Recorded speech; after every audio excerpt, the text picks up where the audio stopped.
So you want to know everything there is to know about Anime Fighter Simulator. And in this video, I'm going to basically do that. I'm going to show you everything there is to know about Anime Fighter Simulator. I'll leave timestamps. I'm going to show you guys how to get demonics, how to get heavenly units, everything there is to know about the new meta, how to get the strongest time team, how to get the strongest luck team. But I don't want to waste your time, so let's get straight. All right, so for starters, we're going to go ahead and talk about the new heavenly unit, Immortal King, which I know a lot of people are hyped about and stuff, but nobody really knows how to get it. In order to get this unit, it's extremely rare, so you need a high luck team and you need to be rolling for hours on end. I believe the chances are like 1 to 250 million. So it's extremely rare and I don't even have one. And you can only get him in the top 6 islands. He is extremely overpowered, and you also require heavenly fruits in order to make him a shiny unit. And as you guys can see here, I have a cursed orb which says you can use it to ascend a heavenly fighter, but I don't have no heavenly fighter, unfortunately. Now we will talk about demonics, but we're going to talk about that later in the video.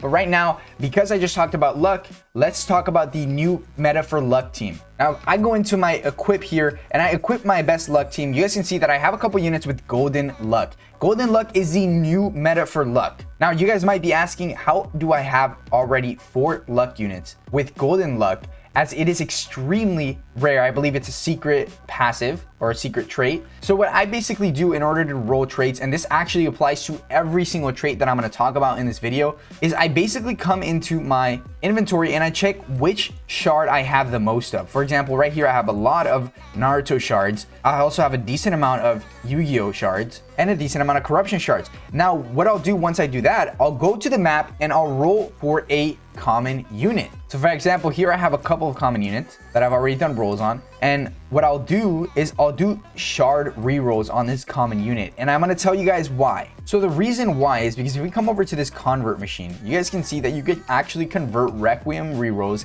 or normal rerolls into these really overpowered transfer tokens, which are mostly much better if you use it for divine traits, but I use it for normal traits anyways, and I'm going to show you guys later in the video why. But here's an example, okay? And the meta for drop theme is miners, okay? And everybody loves miners, okay? So what I do is I'd find a single miner unit and I'd select that trait, and then I'd go over to one of my draconics, my double draconics, and what I'd go ahead and do is I'll go ahead and transfer them the trait, just like this, a token transfer trait, and boom. And so now that unit now has miner, and I didn't have to roll a whole bunch, because I believe that when the unit is much rarer, it takes so many more rolls, and you're gonna go through so many Requiem rerolls that you're just gonna be saving so many more rolls if you just use it for transfer rerolls. I swear. I promise you that's pretty much the meta for me, at least. That's what I've noticed. So yeah, guys, that's what I do. I just find a unit that you have a lot of shards on it. Again, time trials are the best way to do it. Auto reroll for whatever it is that you want. Say I want minor golden luck, and I'd always just enable all divine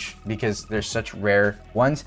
And I'd actually recommend not to do it on the normal roll. I'd recommend doing it on the Requiem reroll. And if you're gonna do rolls, you need to go over to the time trial shop and buy this passive luck boost, okay? Time trials are so important so that you can get a whole bunch of these and whatnot. And there's also a new, well, let me go ahead and show you guys this right here. You're gonna wanna get passive luck boost, okay? And I'm already using 2, which is a really bad idea. I don't know why I enabled that. I'm gonna basically waste it. But here it is also, guys. You wanna come over here to this area, and there's also a new artifact that helps with passive luck. And you just roll until you get it. Hopefully you get something. Now this is supposed to increase your chances by a whole bunch. However, sometimes, you know, you'll get unlucky, but I don't want to waste too much time. So let's go ahead and show you guys what the best time team is. So what you want to do, before I do that, I actually wanted to show you guys that there is something called the hardcore mode, which doesn't give you any benefits. Okay, so at least I don't think so. If you guys know of any benefits that hardcore mode does offer, you should let me know in the comments down below, because I actually don't think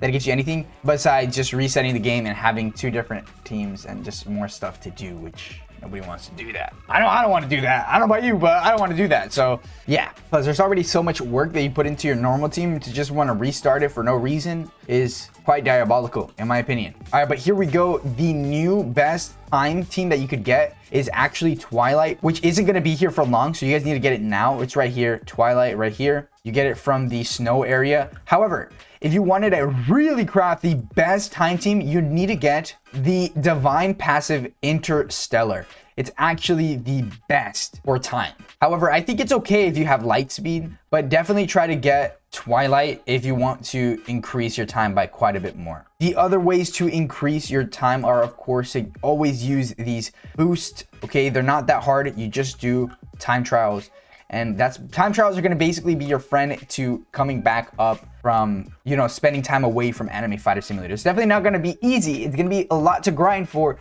which I guess is okay because it gives you something to do. That's what these games are for, right? Now, of course, the artifacts are here. There's luck, multitude, which is how many fighters you can equip. And you're always going to do a combination of multitude with something else. So for example, for your best time team, you're going to want to do 5 fighters plus the time. If you want to do something for rolling, you're going to do 5 fighters plus luck. If you're going to do drop, you're going to do 5 fighters plus drop. You get the point. Dungeons are always very great if you want to get artifacts upgraded. They drop these things, as well as if you want to get reroll tokens and a couple of other things as well. I actually forget what Infinity Towers do. I feel like every single time I do it, it glitches out on me and stuff, so I won't even talk about that. Demonic units are the next thing we're going to go ahead and talk about, which are some of the things that you really do want to grind for. This is the true Demon King, Anas Voldegord, and you actually need to feed him divine unit. So you'd actually feed him the newest divine unit plus the divine unit plus the second strongest divine unit. So it'd be like going down the ranks. Now, in order to get these things in the middle, you actually have to do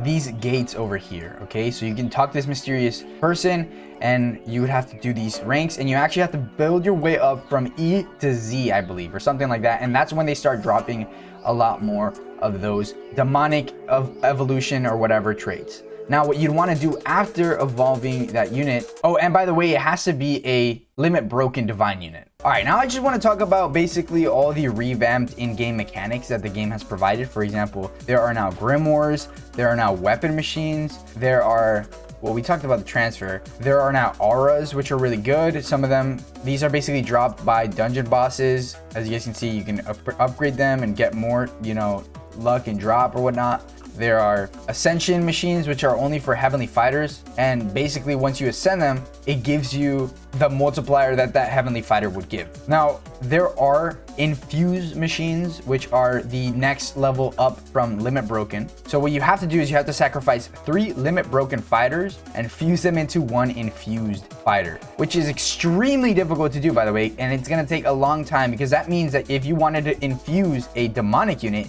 you have to get a whole bunch of divines, limit break them, feed them into a single demonic unit, and then do that 3 times, and then limit break them as well, and then infuse them. So you get the point. It's hard, but basically infusing makes it so that you can put a whole bunch of upgrades into their talents. Okay, so it basically unlocks a whole bunch more. As you guys can see, most units cap out at S. Well, if you infuse them, it caps out at, like, I believe Z something, which is like an insane, it just gives a whole bunch more multipliers. Now, the second machine I'd like to talk about is the clone machine, and this is probably going to be the last thing I talk about, as I don't want to take up too much of your time. So clone machines are still as broken as ever, okay? And as well as the upgrade machines, the incubators as well. You know how to use those though. You want to clone whenever you get a divine, and hopefully it's not a shiny divine, you want to just clone it and clone it and clone it so that you get a whole bunch of them, and then that whole process is easier for you to, you know, do that. So usually what you do is you'll shove a couple fighters into the limit break machine, you shove a couple fighters into the incubators, and you'll shove a couple fighters into the clone machine. As you can see, I'm cloning one of my miners, and then you'd go to the time chamber, use your time artifact, use your time team, and just wait until all of those units are good or whatever you want to do with them. Venture through the celestial heights and the demonic depths of the 2024 AFS, what it's come to. Let me know what you guys think about, you know, everything there is about AFS. Is it too extreme now? Is it too complex now? Go ahead and give this video a like if you enjoyed it. I'm going to definitely go more in depth into specific parts of each component of the game in separate videos. I just wanted to make a more holistic sort of video. So if you want to watch those in-depth guides for the specific components, subscribe and turn on post notifications so you get notified whenever I do upload those videos. I appreciate you for watching, and I'll see you guys in the next one.